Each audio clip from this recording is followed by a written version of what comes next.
I'm Norah Casey and I'm CEO of Harmonia.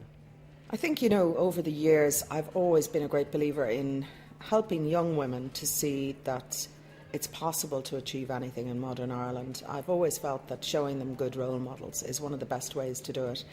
I'm not a great believer in women's lib or, I've never been the kind of person who wanted special treatment, and most of the business areas I've worked in have been male dominated, but I've always held my own. But I accept that that's not the case for all women. There are certain sectors and there are particular industries where I think women, really do get a raw deal, and I think that they sometimes need the collegiate help of talking to other women. To help them to get through that, whether it's the glass ceiling or whether it's just getting through the week. So I'm a great believer. I ran the Women of the Year Awards the first year I came back in 2002, and we're 11 years doing it. And I get asked every year by every radio station, do we not need a Men of the Year Awards? So as soon as I point out the statistics about, that we're lower than sub-Saharan Africa in terms of female participation in politics in Ireland, and, most of our state boards don't have a female on the board, and we happen to run our Social Services Select Committee without a female on board for the last, 8 or 9 years, I think they generally shut up and allow me to have my say about great women. I think there is a difference between men and women in terms of leadership styles, but the odd thing is that attributes that sometimes are assigned to women, I often see in men, and vice versa. I think there's a natural inclination in women perhaps to be a little bit more considerate of other people's views. Generally, the women I work with would probably have a bigger emotional buy-in to the team. So generally they'd know quite a bit about the team members, they'd know who was married to who and who had problems at home, and that can be a downside too, you can sometimes know too much about what happens in somebody's personal life.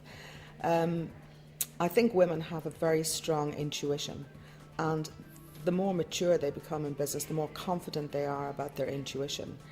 Whereas a lot of the men that I've worked with are very scientific and very useful foil, actually, to somebody like me, who always comes in with tons of new ideas and how great this project's going to be. And I have a great finance director who pours buckets of cold water on me, analyses it all, tells me how the figures don't stack up. So you need, that balance in the team is incredibly important to me, and you need that kind of, strong intuition that's mixed with a lot of research and a lot of science, which I'm a great believer in, I think, you have to remember that I started off life as a nurse. And if you think of the statistics around nursing, 90% are female and 10% are male. And yet over 50% of the management jobs in nursing go to men.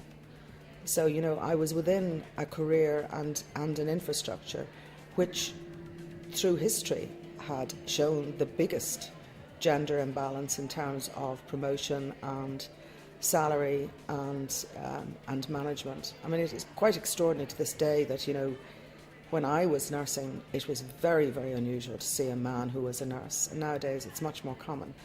But to find that there were this tiny number of men in nursing, and yet almost all the senior management positions were taken by men, said it all to me. There is no work-life balance. Anybody who comes in the door to me and says, I have an idea to start my own business, and I also think it's going to help me with my home life, they're on a hiding to nothing. I'm in my own business for a very long time, and my business is my life. That's the reality. There's no, I don't talk about 9 to 5:30. I work in the evenings, I work Sundays, I work Mondays, I work Saturday morning. When I'm on my holiday, I'm always... Now, does that define me as a sad workaholic? No, because I'm in business to make sure that I'm successful, and I've never been the sort of person who says, I'm not in business to make money. I am. And, please God, if I make enough money, I can actually sell my business and go off and have a lovely time with family and friends. I don't really ascribe to the notion that I'll do a part-time business for a long period of time in the hope that I might be able to retire at 65. If you're going to drive your business, you have to accept that it is your life. And for a lot of people it is. If you're signing over your house or you're doing personal guarantees on your business loans, you want to make sure now that you're not going to drop that at 5:30 in the evening and leave it to somebody else to pick it up,